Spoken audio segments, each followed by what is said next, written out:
سلام البنات ومرحبا بكم في فيديو جديد ان شاء الله يا ربي يلقاكم هذا الفيديو كامل بخير. حبوباتي اليوم حبيت نشاركوا معكم وصفة اشباح الصفراء كما راكم تشوفوا فيها كيفاه جتني طايبه صفراء مليح. راح نشارك معاكم كامل اسرار النجاح تاعها. يعني كيفيه القليه نتاعها كيفاه تجيكم هكا صفراء. ما يجيكمش سنه هذاك الفقاعات تاع البيض تجيكم كامل على حبه كما راكم تشوفوا فيها. يعني التصوير راهو يبين لكم كلش. تقدروا ديروها كمشروع ثانا. راح نعطيكم كيف راهي تحسبوها، ولا يعني اللي تحب ديرها لدارها. المهم البنات هنايا رايحين نبداو باللوز. كنت شريت كيلو تاع لوز. هنايا شريته واجد، يعني شريته مرحي كلش. من الاحسن انكم تشريو لوز يكون مرحي، يعني خير من تروحوه نتوما في الدار. المهم هنايا درت 3 كيلات تاع لوز، هذه هي الكيلة الثالثة. ها هي البنات كانت الغميقة يعني تهز كبيرة. كيلت 3 كيلات تاع لوز. ها هي كيما راكم تشوفوا اللوز كيفاه يجي مرحي وارطب خير من اللوز اللي تروحوه نتوما في الدار. هنايا البنات كيما راكم تشوفوا درت 3 كيلات تاع لوز. راح ندير معاهم كيلة تاع سكر.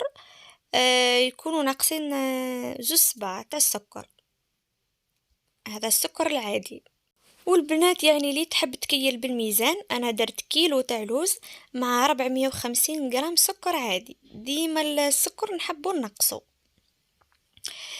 ثانا وتلموهم بصفر البيض. صفر البيض على حسب البيض تاعكم انتوما. انايا الكيلو تاع اللوز هز لي 33 حبة تاع صفار بيض لميت بيها. درك تشوفوا معايا يا البنات. هنايا المهم ندخل مليح هذاك السكر مع اللوز. هذه هي الطريقة، نحاول ندخله مليح. يعني طريقة جد سهلة وبسيطة. ما فيهاش يعني مقادير ياسر، غير يعني 3 مكونات وفقط. هنا نحيت لها هذاك القشور تاع اللوز اللي كان فيها. بعد ما ندخل اللوز مع السكر مليح. هنايا جبت المرة الأولى جبت 20 صفار حبة بيض. وقلت لهم بالعقل يعني ديروا كي تحبوا ديروا يا البنات الصفار تاعكم تاع البيض، اعجنوا مليح اللوز تاعكم، اعجنوه مليح مليح. ومن بعد ضيفوا زيدوا كملوا حتى تحصلوا على عجينه تكون طريه شوي. ما تخلوهاش يعني تكون يابسه ولا ناقصه صفار. هنا راني كملت كامل هذاك 20 صفار حبه تاع بيض. ونكملوا ندخلوا مليح يدنا في اللوز ونعجنوا. هنا يعني كانت نقصتني باينه باللي ناقصه. نعجن مليح ونزيد. من بعد زدت لها 13 حبه صفار بيض. المهم البنات نتوما الشبح الصفرة تاعكم لازم تلموها غير بصفار البيض. عندكم تغلطوا ولا ديروا حبة بيض كاملة، من بعد راهي راح تتحل في الطياب. هذو هما النصائح يعني تاع شبح الصفراء، يعني تبعوا برك الخطوات ان شاء الله رايحين تنجحوا فيها. المهم هنايا راح نكمل نلمها كما راكم تشوفوا. تحصلت يعني على عجينة تكون متماسكة، تكون طرية، يعني ماهيش ناقصة صفار البيض خلا كما راكم تشوفوا فيها. هنايا بعد ما لميتها راح نعجنها حوالي هكاك واحد 5 دقايق. ونغطيها ثان بالبابي فيلم ونخليها ترتاح لي واحد ربع ساعة 20 دقيقة. ونبداو نطبعو فيها. يعني رايحين نطبعوها بالطابع هذا تاع شبح الصفرة. فيها نجمة، فيها هلال، فيه دمعة، قلب، يعني فيها 6 أشكال. يعني نوعوا نتوما وش حبيتوا. انا صراحه ساعات يجوني لي كوموند كيما عندي هكا طلبيات ولا. كاين ما ليهم اللي يحبوهم غير نجمه وهلال. كاين اللي يحبوا مثلا نجمه وهلال وقلب، وكاينين الناس يحبوا يخلطوا يعني يخلطوا الاشكال كاملين على حسب الطلب. نتوما كان عدت ليكم في الدار حتى نتوما اي شكل تحبوا ديروه ثانا. كل واحده حره، يعني كل واحد يدير على حسب وش يحب هو. المهم حبيباتي ان شاء الله تكون برك طريقة التحضير مفهومة. ما تبخلونيش حتى نتوما بجيم برك للفيديو كومنتير. نستنى سنة تعليقاتكم يا البنات. اي حاجة تحبوها نحضرها معكم قبل رمضان ولا اي لقطة اكتبوا لي تحت في لي كومنتير وان شاء الله راح يعني نختم كلش معاكم. وهنا يا البنات بعد ما ارتحت العجينة تاعي حوالي 20 دقيقة. جبت هذه الوحدة تاعي تاع اللوح اللي راح نبدا يعني نطبع عليها. رشيت شوية برك تاع الفارينة باه ما تلصقليش. جبت هنايا انا هذا القراص نبدا نحل فيها كما راكم تشوفوا. نحل ونعدل هكاك في الحواشي باه نعدلها حتى كي نطبعها يجيو كامل الحبات على قد بعضها. نطبع بهذه الطريقة كما راكم تشوفوا. ما نديروا الكعبة تاعنا عالية خلاص وما نديروها ثانية واطية خلاص. دروك تشوفوا يعني يا البنات شوفوا هنا يعني نعدلهم بهذه الطريقة باه نخرجهم في ساع كما راكم تشوفوا. هاي كما راكم تشوفوا النجمة تاعي كيفاه جات راح نعدلها من هنايا يعني على الحواشي بهذه الطريقة باه بعد كي نطيبوها مش راح تجيني مشقة ولا يعني ما تجيش متقونة. نعدلها هيك كامل بالاصابع يعني الكعبة تاعنا كامل نعدلوهم بهذه الطريقة باه تجي الخدمة متقونة وتجي مفينية. مهم تبعوا واش راني ندير برك يا البنات. هنا سنة راح نطبعهم كامل الحبات هذوما ونحطهم في صني واحد. باه من بعد نقليهم القلية الاولى نقليهم على ضربة واحدة ما نقدرش نخدم ونقلي. سنة باه نقص عليا التعب. هنا كل ما نطبع نعدل الكعبات كل ما نطبع نعدلهم.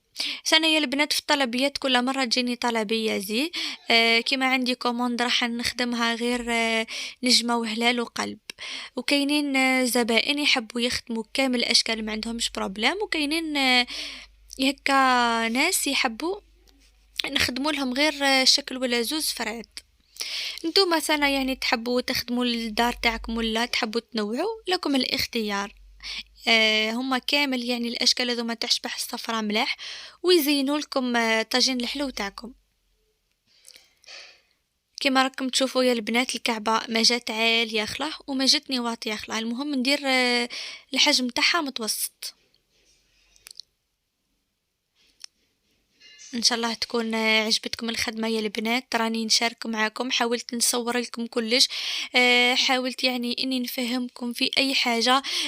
كش ما يعني ما فهمتوش ولا اي لقطه اكتبوا لي لتحت في لي كومنتير ان شاء الله راح نريبوندي عليكم كامل. وكما راكم تشوفوا يا البنات بعد ما كملت طبعت كامل شبه الصفرة تاعي جاني هنا نص بلاطو معمر. هاهي ما بغيتش برك نطول معاكم الفيديو باه يعني نعطيكم كيفاه طبعتهم كامل. زربت فوت شويه طبعتهم وهذه هي. انا راني نعطيكم في العلو تاع الكعبات كيفاه جتني. هنا جيت نفهمكم برك في بياض البيض. هنا البنات بياض البيض تاعي قسمته على مرتين. الغميقه الاولى راح نغطس فيها كامل هذوك من الحبات ونقليهم. اما الغميقه الثانيه راح نخليها للدور الثاني يعني ما نخلطوش. الغميقه الاولى راح نغطس فيها الكعبات كاملين نقلي بهم القليه الاولى والغميقه الثانيه نخليها يعني للقليه الثانيه يعني ما نخلطوش بياض البيض. ان شاء الله تكونوا فهمتوني يا البنات. هنا راني راح نبدا نغطس هذوما الحبات كاملين في البياض تاع البيض كما راكم تشوفوا. نحاولوا ندخلوا يا البنات الكعبه تاعنا كامل في البيض ها هي يعني نخدمها خدمه متقونه كما راكم تشوفوا فيها. ها هي واين يعني ندخلوها كامل باه من بعد تقلالنا يعني ندير هكا. نمسحها غير شويه برك باه ما تجينيش ياسر باه من بعد كي نحبوا نقليو ما ديرليش هذوك من الفقاعات. ما هاهي المهم يا البنات نتوما شبح الصفرة تاعكم دخلوها كامل هنا في البياض تاع البيض ونكملهم كامل بهذه الطريقة. سنة برك يا البنات كي تحبوا تقليو النار يعني تكون نار قليلة. الزيت يعني سخنوه من قبل سخنوه مليح سنة تكون نوعية المقلة تاعكم مليحة، تكون مقلة تيفال ولا إينوكس، باه ما يلصقولكمش الكعبات تاوعكم. حتى المقلة راهي تلعب دور يا البنات، قدر تكون عندكم مقلة تلصق ولا حاجة، شبح السفرة تاعكم راهي كاملة راح تفزدلكم. أنا كيما شفتوني في المشتريات تاعي شريت هذيك المقلة تاع النحاس، صراحة طيبت فيها. واش نقولكم يا البنات، والله روعة ما شاء الله، ما تلصق ما والو، طيبت لي طياب روعة. كيما شفتوا البنات هنا بعد ما كملتهم كامل درت لهم هذاك البيض تاع البيض. هنا هاي المقله تاعي اللي قلت لكم عليها. بعد ما درت الزيت كيما شفتوا كميه تاع الزيت، كميه مليحه، خليته سخن مليح كيما راكم تشوفوا فيه. والنار اكيد يا البنات راني منقصت لها خلاه، باه ما يحمروليش يعني شبه الصفرة تاعي، خطما حنقليهم غير القليه الاولى برك. هنا كيما راكم تشوفوا فيهم، نحط يعني كميه تكون لابس بها واحد هكاك 10 كعبات ولا، ونبدا نقلي فيهم. انا كنت نقلي فيهم وحدي، على ذيك هي ندير يعني بالكونتيتي صغيره والنار قليله، باه نقدر نخدم. هاهي، نبدا غير ندورهم بالعقل برك كيما راكم تشوفوا فيهم يا البنات. لازم المره الاولى غير تحكم روحها في الزيت برك كيما راكم تشوفوا فيها، تكون بيضة، ما نحتوهاش يعني ما نحتاجوهاش تكون صفرة ولا حاجة، غير شوية برك تحكم روحها شوية في الزيت ونخرجوها. درك تشوفوا يا البنات كيف ما.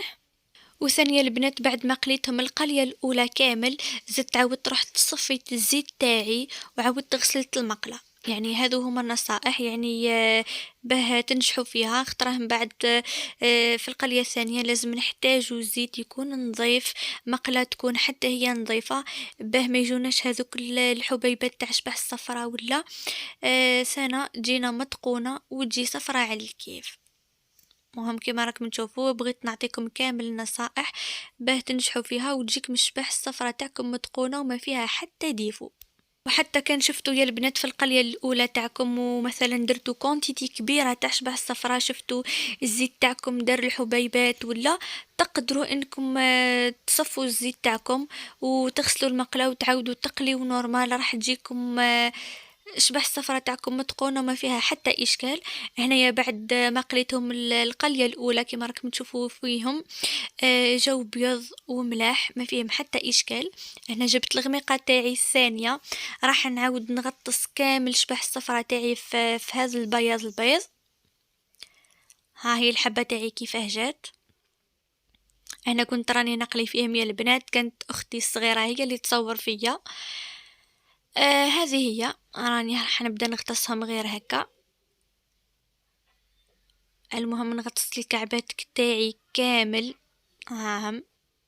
يعني هنا بعد ما بردوا لي شويه، حنزيد ندير لهم هكا في بياض البيض. ها هي باه نقليهم للمره الثانيه. ان شاء الله يا البنات الطريقه تاعي تكون مفهومه وتكون عجبتكم. ما تنسونيش حتى نتوما باللي جاموا لي كومونتير اللي رايحين يحفزوني. المهم البنات راح نكملهم كامل هكا باه نعاود نقليهم للمرة الثانية. ما قلت لكم دائما الزيت تكون سخونة مليح، نخلوها تسخن مليح، والنار ثاني راح نخليها نار تكون قليلة خلاها يعني نقليهم في عقلي، وثانا نطيبهم الصفر حتى كي نطيبوهم في شبح الصفرة، عفوا نطيبوهم في طاجين حلو، راح تمدلنا ديكور وكلش. ها هي باين هناني قاعدة نقلي انا والام تاعي، جات هنا امي تعاون فيا يعطيها الصحة. قلت لكم هاني نسيت واش كنت راح نقول لكم يا البنات. قلت لكم هاني تفكرت هنايا في القلية الثانية كيما شتوني حطيت هذيك السرفيطة، زدت تعاود تشرب لي شوية برك تاع البيض باه ما تجينيش مشمخة ياسر. حطيتهم في السرافط. هاي باين يعني غير نحطهم برك ما نمسحهمش، يعني تعاود السرفيطة تاعي تشرب هذاك البيض اللي يكون ياسر. انا اختي الصغيره هي اللي كانت تعدل لي فيهم هنايا. بعد ما تقلت يعني شبح الصفرة تاعي للقليه الثانيه كما راكم تشوفوا فيها، فرشت لها هذوما الصرف تاع الكتان، حطيت زوز ومن بعد زدت حطيت فوق منهم هذوك الصرف تاع الكاغط باه تشرب لي كامل هذاك الزيت. نحطهم هكا برك بحذا بعضاهم، ما نحطهمش فوق بعضاهم كي يعودوا سخونين. كيما راكم تشوفوا فيهم يا البنات راهي طابت صفرة، طابت هايلة. ها هي أنا راح نحطهم كامل بهذه الطريقة. المهم رانا نعدلو ونقليو وهذه هي. إن شاء الله خير، ربي يعطينا صحتنا. البنات اللي باغية تبداها كمشروع راح نعطي كيفاه تحسبي الكيلو. الكيلو البنات أنا نحسب فيه 320 للكيلو، وكل زبونة كيف تحب تدي. كاين اللي تحب تدي نص رطل، كاين تحب تدي رطل، كاين اللي تحب تدي مثلا ب100 غرام، تحب تدي واحدة ب120، كل واحدة ومقدورها. أنا حبيباتي شوفوا بعد ما طابوا نجيب هكا صرفيطة تاع كاغط ونبدا نمسحهم كامل بهذيك الطريقة، كش ما تكون فيها هكا نقطة ولا يعني هذوك تفش تاع الزيت نحيهم كامل بهذه الطريقة، ونخليهم يبردوا ليلة كاملة في السني، وغدوة نوزنهم ونمد طلبيات تاع الناس. هذه هي الخدمة يا البنات المتقونة. حتى كي نمدوا طلبية انتي تكوني فرحانة بالخدمة تاعك، والزبون يكون فرحان بلا كوموند اللي داها، يعني تكونوا في زوز راضيين. انا هذه هي طريقة التحضير تاعي، وديما يعني عندي لي كوموند تاع شبح صفرا في رمضان، تجي مليحة وتجي كيما هكا صفراء، وثانا حتى كي طيب ما تحلش في الطياب. هذه هي حبيباتي، شوفوا شبح السفرة تاعي كيفاه جات. الله الله. ان شاء الله تكون عجبتكم. هذا هو، وصلنا لنهاية اخر الفيديو. ان شاء الله في فيديو اخر راح نعطيكم كيفاه نطيب طاجين حلو وكيفاه ندير هذه هي شبح السفرة. شاركوني تطبيقاتكم في فيسبوك، نستنى لي كومنتار تاعكم. ما بقى لي غير نقول لكم حبيباتي دمتم في رعاية الله وحفظه. نتلاقاو في فيديو اخر ان شاء الله. مع السلامة حبيباتي.